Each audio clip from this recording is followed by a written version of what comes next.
Good morning दोस्तों, निष्ठा education में आपका स्वागत है। आज का हमारा टॉपिक कक्षा 10 का अध्याय नंबर 3 है। अध्याय 3 है हमारा दो चर वाले रैखिक समीकरण। तो देखिए, हम आज दो चर वाले रैखिक समीकरण के ऊपर चर्चा करते हैं। पहले ये समझते हैं कि हम कक्षा 9th में एक चर वाले रैखिक समीकरण पढ़े हैं। कक्षा 9th में आप क्या पढ़े थे? एक चर वाले रैखिक समीकरण। तो हम सबसे पहले ये समझते हैं कि एक चर और दो चर क्या होते हैं, है ना। एक चर और दो चर। आप ये देखिए, कभी अगर आपको कोई ऐसा इक्वेशन मिले x प्लस 1, हाँ या नहीं, या x square plus x plus 1, तो आप ये देखिए कि यहाँ पे सिर्फ x ही x रिपीट हो रहा है। x के साथ यहाँ पे कोई y नहीं आ रहा है, ना z आ रहा है। तो आप ये क्या बोल सकते हैं कि ये एक चर वाले हैं, बोल सकते हैं ना। अब अगर देखिए, मान लो किसी में हमको 2x square plus 3y plus 6 ऐसा कुछ मिल जाए, तो आप यहाँ पे देखिए, यहाँ पे क्या आ रहा है, एक x भी आ रहा है और एक y भी आ रहा है। या आप ऐसा बोल सकते हैं कि x प्लस y प्लस 9। आप देखिए यहाँ पे कितने आ रहे हैं, x और y। तो कहने का मतलब, अगर एक चर तब होगा जब उसमें सिर्फ क्या आए, x ओनली आए, उसके साथ कोई भी y नहीं आएगा, z नहीं आएगा, या कोई अल्फाबेटिक टर्म नहीं आएगी। समझ में आ रही है कि नहीं बात। और दो चर में आप देखिए, अभी हम जो अध्याय नंबर 3 में बात करेंगे, तो आप देखना उसके साथ x भी मिलेगा और y भी मिलेगा, मिलेगा ना। तो आपको समझ में आ रहा है कि एक चर क्या होता है और दो चर क्या होता है। रैखिक समीकरण की बात करें तो अभी हमने पिछली बार बहुपद में देखे हैं रैखिक समीकरण, द्विघात बहुपद और त्रिघात बहुपद देखे हैं ना। तो अब हम अगर आगे चर्चा करते हैं क्या होता है।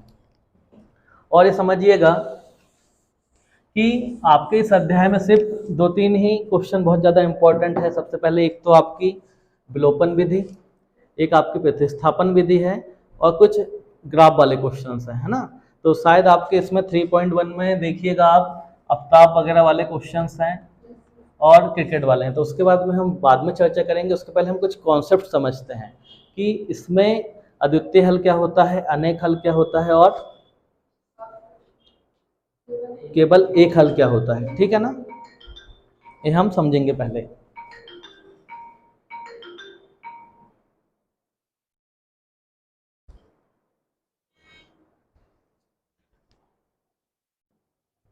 तो इसको हम समझते हैं पहले, ठीक है ना। तो आप देखिएगा, आपके इसमें एक टेबल बनी हुई है बुक में पेज नंबर 51 में है, शायद 51 में है। तो बुक के थ्रू नहीं समझेंगे हम विथ डायग्राम समझेंगे कि एक्चुअल में अद्वितीय हल क्या होता है, अनेक हल क्या होता है, केवल एक हल क्या होता है। तो आप देखना, अद्वितीय हल का मतलब क्या हो जाता है, पहले समझते हैं हम। अगर एक कंडीशन बन रही है कभी a1 upon a2 not equal b1 upon b2, ये क्या हो जाता है, ये हो जाता है अद्वितीय हल। अद्वितीय हल ये हो जाएगा। और आपको पता है, ये रेखा के साइड में आप देखना, वहां पे लिखा होगा कि प्रतिच्छेद रेखा, लिखा है क्या, वहां पे लिखा होगा प्रतिच्छेद रेखा, ऐसा लिखा होगा कुछ, आप देखिएगा। तो आप ये समझिए, प्रतिच्छेद का मतलब क्या होता है। प्रतिच्छेद रेखा का मतलब ये होता है, अगर दो रेखा आपस में एक जगह क्या कर रही है, कट कर रही है, और एक पॉइंट मिल रहा है, हम उसको क्या बोलेंगे कि ये प्रतिच्छेद कर रही है। आप देखिए, हमको केवल यहाँ पे क्या बोल रहे हैं, अद्वितीय हल, केवल एक हल कहने का मतलब हाँ या नहीं। तो यहाँ पे एक ही आपको पॉइंट मिल रहा है, तो हम उसके थ्रू बोल सकते हैं कि ये क्या है, अद्वितीय हल है। उसके बाद सेकंड टर्म में आए, हाँ या नहीं, आपको मिलेगा a1 upon a2 equal b1 upon b2 not equal c1 upon c2। ये क्या हो जाएगा बताइए, ये हो जाएगा कोई हल नहीं, कोई हल नहीं। कहने का मतलब, ये बात समझिए, ये जो होती है हमारी समांतर रेखा होती है, क्या हो जाती है, समांतर रेखा। अब आपको पता है कि समांतर रेखा का डायग्राम कैसा बनता है। आपके जो बुक में टेबल दी है उसमें डायग्राम नहीं बताया गया है ना, मगर हम डायग्राम के थ्रू भी समझ रहे हैं। तो समांतर रेखा ऐसी होती है कि नहीं, ये बताइए। अगर मैं इससे आगे भी बढ़ता चला जाऊं अनंत तक मान लो चला जाता हूं, हाँ या नहीं, ठीक है ना, दोनों साइड, तो क्या ये आपस में एक दूसरे को कहीं कट करेगी क्या? नहीं करेगी ना। तो एक कोई हल क्यों नहीं आ रहा है? कोई हल का रीजन ये है कि कट ही नहीं कर रही है आपस में, हाँ या नहीं। इस चीज़ को समझिए, हमको पहले कॉन्सेप्ट समझना है, हमको बिल्कुल उसके बेसिक में जाना है, बेस में जाकर स्टडी करना है। ऐसा नहीं कि हम सीधे डायरेक्ट क्वेश्चंस लगाएं उसको, मान लें कि अनेक हल है, आपके इसमें क्वेश्चंस मिलेंगे हमको आगे कि बताइए कि ये जो इक्वेशन लिखी है, दोनों इक्वेशन आपको उसमें से निकाल के बताना होगा कि अद्वितीय हल है, अनेक हल है, या फिर कोई हल नहीं है। तो हम तो ये तो जान लेंगे, आगे क्वेश्चंस बन जाएंगे, मगर क्या हमको बेस पढ़ना जरूरी है पूरा, हाँ या नहीं बताइए, है ना। ठीक है, तो क्या आपको इतना क्लियर है कि नहीं, मुझे ये बता दीजिए कि अद्वितीय हल क्या हो जाता है, क्योंकि प्रतिच्छेद रेखा में आपको केवल एक पॉइंट मिल रहा है, उसके बाद आप आगे बढ़ते भी जाएंगे तो कोई आपको पॉइंट नहीं मिलने वाला है। और इसमें देखिए, इसमें आप देख रहे हैं कि समांतर रेखा में कहीं कट ही नहीं करेगा, नहीं करेगा ना, कट नहीं करेगा, इसलिए कोई हल नहीं। तीसरा आपका एक और पॉइंट है, देखिए ये हो जाएगा a1/a2 equal b1/b2 equal c1/c2, है ना। तो आप इसको लिखेंगे अनेक हल, अनेक हल लिखते हैं आप इसको, और इसको आप लिखते हैं संपाती रेखा, लिखते हैं संपाती रेखा। संपाती रेखा का मीनिंग समझिए, इस संपाती रेखा का अर्थ क्या होता है। अगर मान लो मेरे पास एक रेखा क्या है, यहाँ पे है, ये देख रहे हैं आप, हाँ या नहीं, और इसी के ऊपर से इसी को छूती हुई बिल्कुल दूसरी रेखा जाएगी, ये क्या हो जाता है, ये होती है संपाती रेखा। अब मुझे बताइए पॉइंट इसमें कितने मिलेंगे, इसमें मुझे पॉइंट अनेक मिल जाएंगे, या कहूँ तो इनफिनाइट भी कह सकते हैं, हम आगे बढ़ते जाएंगे। तो आपने यहाँ पे क्या लिखे हैं, समझ में आ रहा है अनेक हल क्यों लिखे हैं आपने, यहाँ पे समझ में आ रहा है कोई हल क्यों नहीं लिखे हैं, क्योंकि यहाँ पे प्रतिषेध नहीं कर रही है कहीं पे भी। यहाँ पे आपने अद्वितीय हल क्यों लिखे हैं, क्योंकि यहाँ पे एक आपको पॉइंट मिल रहा है। तो इतना क्लियर है कि नहीं, ये बिल्कुल बेस हो गया हमारी मैथ्स का। हमारे स्कूलों में टीचर्स लोग इतना बेसिक्स पे जाके नहीं बताते विद डायग्राम, हाँ या नहीं, लगे तो शायद आपके स्कूल में हुआ होगा भी, टीचर लोग ने इसके ऊपर चर्चा नहीं किए होंगे, वो आएंगे सीधे आपके यहाँ पे क्वेश्चन से कंपेयर करके सीधे क्वेश्चंस करने लगते हैं। एक बार हमने ये चीज़ें समझ लिया ना तो हम भूलेंगे ही नहीं पहली बात तो, ठीक है ना। तो पहले आप लोग इसको नोट कीजिए।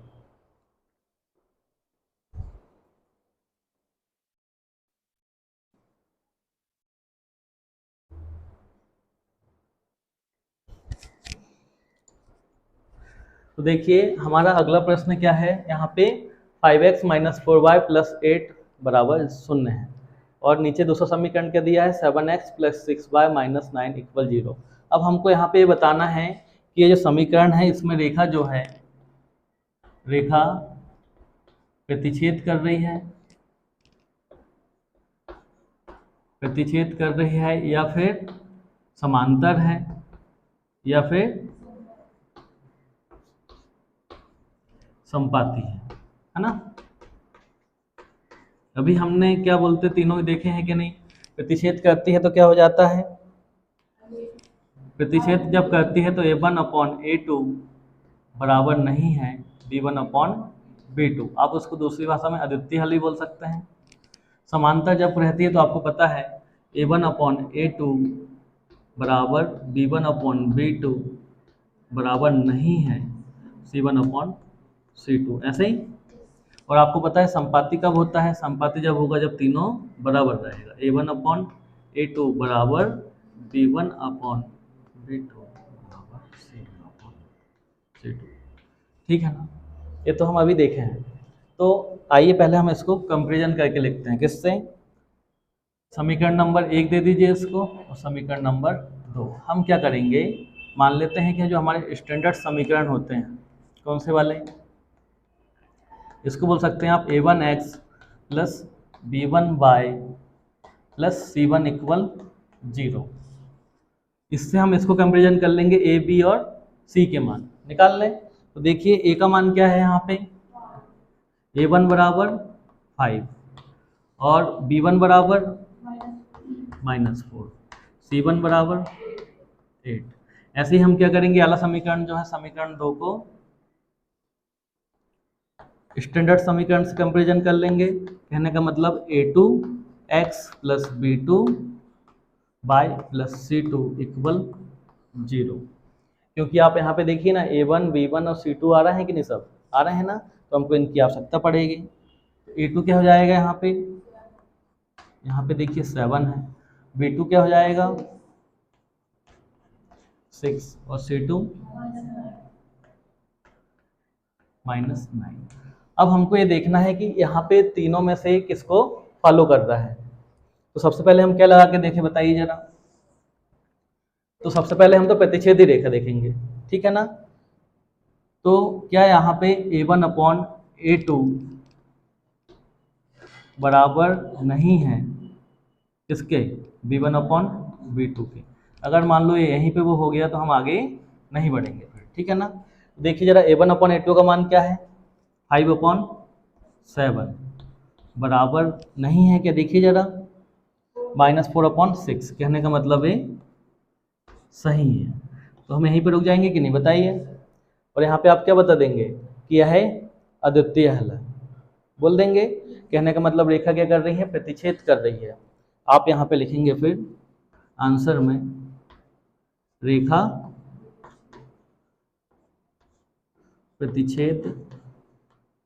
प्रतिच्छेदी रेखा है, ऐसा लिख देंगे आप, है ना।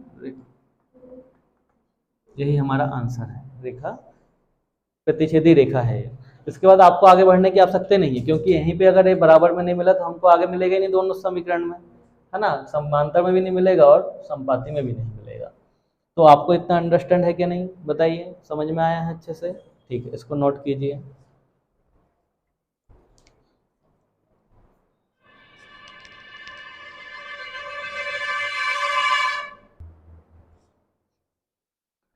देखिए हमारा दूसरा प्रश्न यहाँ पे है 9x plus 3y plus 12 equal 0 है। और फिर क्या है नीचे 18x plus 6y plus 24 equal 0। कहने का मतलब हम इसको क्या करेंगे, समीकरण नंबर 1 दे सकते हैं आप, और इसको समीकरण नंबर 2। आप यहाँ से इसको सॉल्व करना चालू करते हैं। तो देखिए जरा 9x प्लस 3y प्लस 12, हम इसको स्टैंडर्ड समीकरण से क्या करेंगे, उसको कंपेयर करेंगे। तो हम क्या मान लेते हैं, सबसे पहले a1x plus b1y plus c1 equal 0। जब आप इससे कंपेयर करेंगे तो a1 की वैल्यू बताइए मुझे क्या आ जाएगी 9, b1 की वैल्यू 3 आ जाएगी और c1 की वैल्यू हो जाएगी 12। ऐसे ही हम चले आगे। तो हम फिर से क्या स्टैंडर्ड समीकरण क्या है, दूसरे के लिए क्या मान लेंगे a2x plus b2y plus C2 equal 0। जब आप इससे इसको कंपेयर करेंगे तो A2 की वैल्यू बताइए जरा 18 हो जाएगी और B2 की वैल्यू 6 और C2 की वैल्यू क्या हो जाएगी,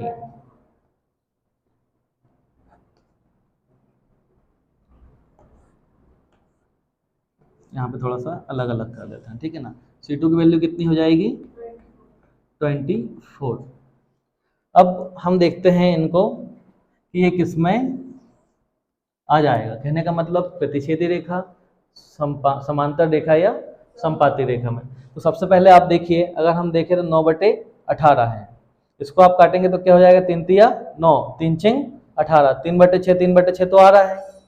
इसके बाद आप देखो यहाँ पे क्या है 12/24। आप इसको काटें तो 12 एक कम 12 और 12 दूनी 24, 1/2, हाँ या नहीं।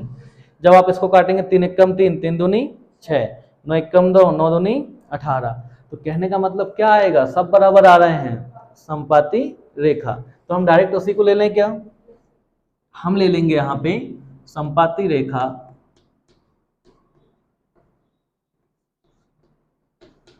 और समपाती रेखा आपको पता है क्या होती है, हमने आपको बताया था डायग्राम कि ये क्या होता है, एक रेखा के ऊपर दूसरी रेखा होती है, हाँ या नहीं। तो आप ये लिख दीजिए पहले समपाती रेखा क्या इक्वेशन होती है, A1/A2 बराबर B1/B2 V2 बराबर C1/C2। जब आप वाली वैल्यू पुट करेंगे वहाँ पे तो बताइए जरा क्या जाएगा, 9/18 बराबर 3/6 बराबर 12/24। जब आप इसको काटते हैं तो देखिए आपको क्या मिलेगा, 9 एकम 9, 9 दूनी 18, 3 एकम 3, 3 दूनी 6, 12 एकम 12, 12 दूनी 24। कहने का मतलब 1/2 बराबर 1/2 बराबर 1/2। तो आप क्या लिख देंगे यहाँ पे आप लोग लिख देंगे कि यह समपाती रेखा है। और ये क्या हो जाएगा हमारा, यही आंसर हो जाएगा। तो बताइए जरा, आपको कठिन लगा कि कहीं पे नहीं है? बिल्कुल सिंपल है, स्टेप बाय स्टेप हमको करते जाना है और हमारा आंसर आते जाएगा।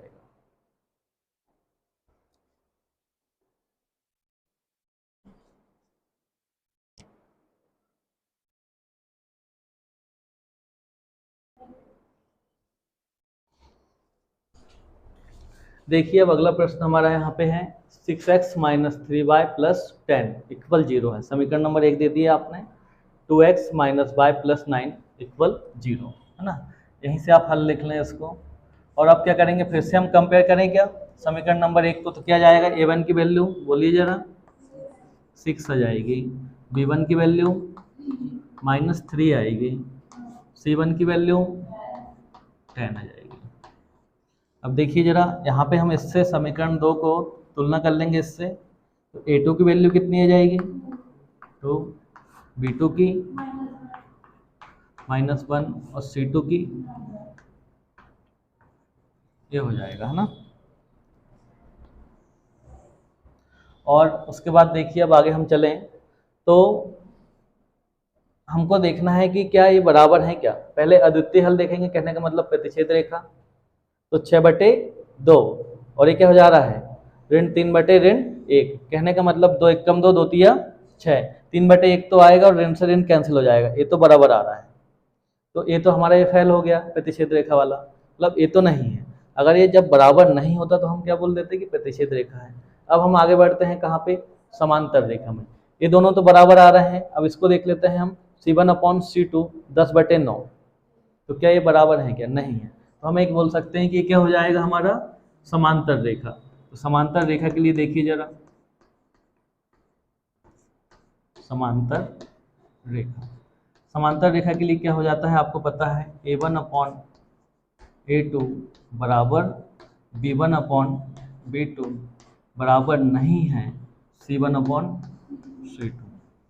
ये वैल्यू आपको पुट करना है, तो a1 का मान कितना जाएगा, 6/2 बराबर ऋण 3/1 बराबर नहीं है कौन सा, 10/9। इसको आप यहाँ पे कैंसिल कर देंगे, तो देखिए जरा, ऋण से ऋण कैंसिल हो गया, 2 एकम 2, 2 तिया 6, 3/1 बराबर 3/1 बराबर नहीं है 10/9। आंसर क्या जाएगा आपका, समांतर रेखा। ये हमने तीनों प्रश्न कर लिए हैं, प्रश्नावली 3.2 के, है ना। और देखिए हम आपको बार बार ये समझाते हैं कि एक बार आपको कॉन्सेप्ट पकड़ना है, कॉन्सेप्ट पकड़ के अगर आप सॉल्व करते हैं तो आपसे पूरे सवाल बन जाएंगे। बहुत से बच्चे ऐसे हैं जो हमारे यूट्यूब चैनल के माध्यम से भी पढ़ाई कर रहे हैं, तो आपको, मुझे ऐसा लग रहा है, मेरा मानना है कि लगभग आपको समझ में आता होगा, और आप हमारे ऐसे वीडियो देखते रहिए। धन्यवाद दोस्तों।